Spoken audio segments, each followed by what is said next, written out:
Shalom, kembali saya Andre di acara Domestic Message Pesan di Hari Rabu. Apa kabarnya? Saudara, saya saat ini berada di gedung gereja GBI Tapga Batam, gereja lokal saya. Seperti saudara lihat, saudara, tempat ini sempat kosong sampai berapa bulan lebih, saudara, 5 bulan lebih. Sampai akhirnya baru minggu kemarin, baru gereja ini dibuka untuk umum, tentu dengan mengikuti protokol kesehatan, saudara. Pertanyaannya, saudara, apakah ketika gereja ini sudah dibuka dengan suatu ketidaknyamanan di mana kita harus mendaftarkan booking seperti kita membeli tiket kursi, saudara, apakah kita masih mau melakukan ini? Apakah kita masih mempunyai cinta buat rumah Tuhan? Daud berkata di dalam Mazmur pasal yang ke-69 ayat 10 dikatakan, karena cinta untuk rumahmu menghanguskan aku. Apakah kita masih mempunyai cinta buat rumah Tuhan ini? Bahkan kalau kita tahu, saudara, cintanya Daud bagi rumah Tuhan luar biasa. Kita perlu belajar dari dia, seorang raja, saudara. Bahkan ketika anaknya Salomo membangun bait Allah, semua bahan-bahan yang dibutuhkan untuk membangun bait Allah, Daud menyediakan semua, saudara. Bahkan dia nggak tangguh, dia berkata bahwa dari perbendaharaan dia sendiri, dari kepunyaan, dari kekayaan raja sendiri, dia rela mengeluarkan emas dan perak untuk membantu anaknya Salomo membangun bait Allah. Demikianlah cinta Daud buat rumah Tuhan. Nah, saudara, bahkan dikatakan di dalam Mazmur pasal yang ke-84 ayat yang ke-11 dikatakan bahwa lebih baik 1 hari di pelataranmu daripada 1000 hari di tempat lain. Lebih baik berdiri di ambang pintu rumah Allahku daripada diam di kemah-kemah orang fasik.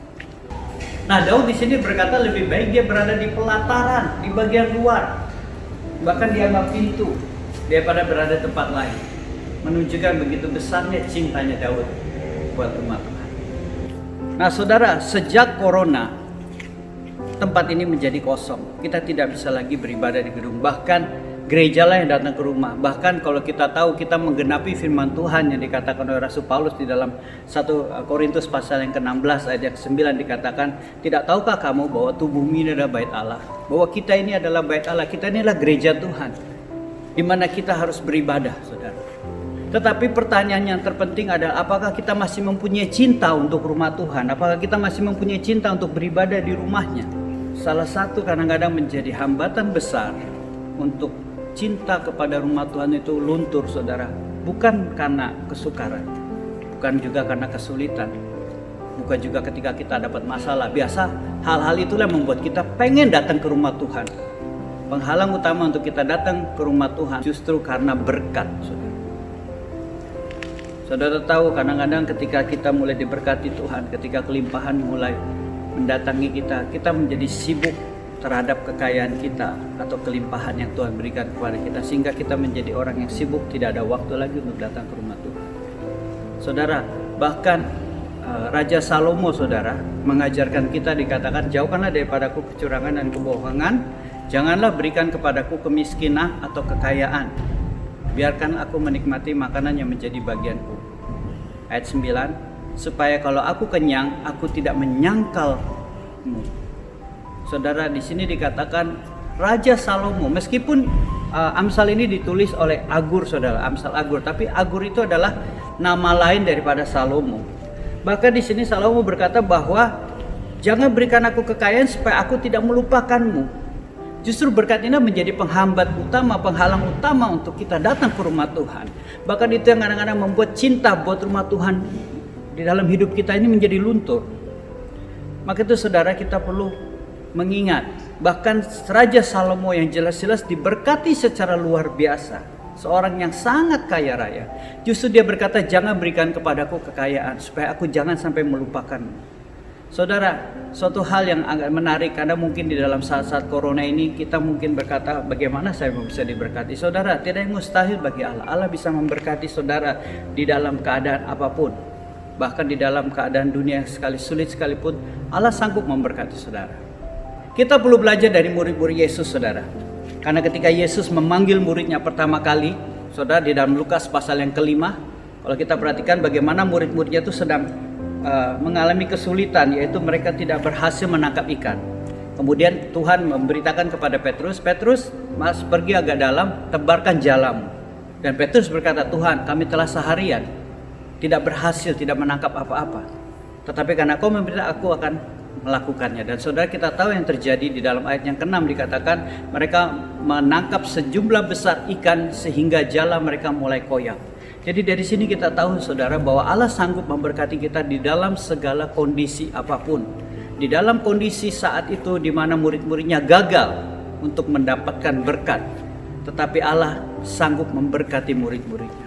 Berarti saudara, bagaimana di tengah-tengah pandemi corona ini Allah tetap sanggup memberkati saudara.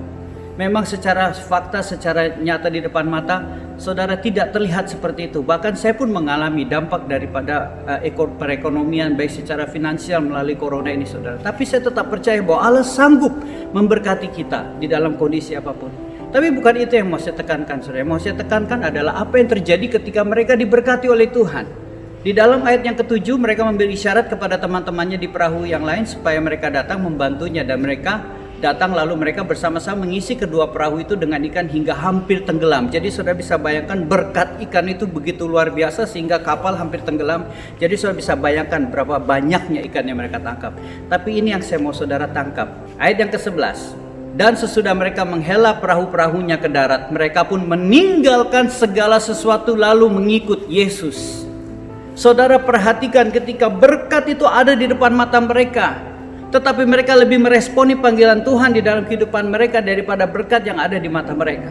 Ketika Allah memberkatimu saudara, apakah saudara fokus kepada berkat yang Tuhan berikan itu, atau saudara fokus kepada panggilan Tuhan atas hidup saudara? Sehingga apapun yang saudara alami tidak akan mengubahkan, tidak akan menggoyahkan panggilan Tuhan dalam hidup saudara, bahwa saudara akan menggenapi panggilan Tuhan apapun yang akan ada di hadapan saudara, termasuk berkat finansial. Saudara perhatikan, mungkin kalau saya sebagai murid-murid Yesus, saya bisa berkata, Tuhan Yesus, saya jual dulu ya, ikannya ini banyak loh, sayang, lebih baik jual dulu, kita pesta dulu, atau kita uangnya buat apalah.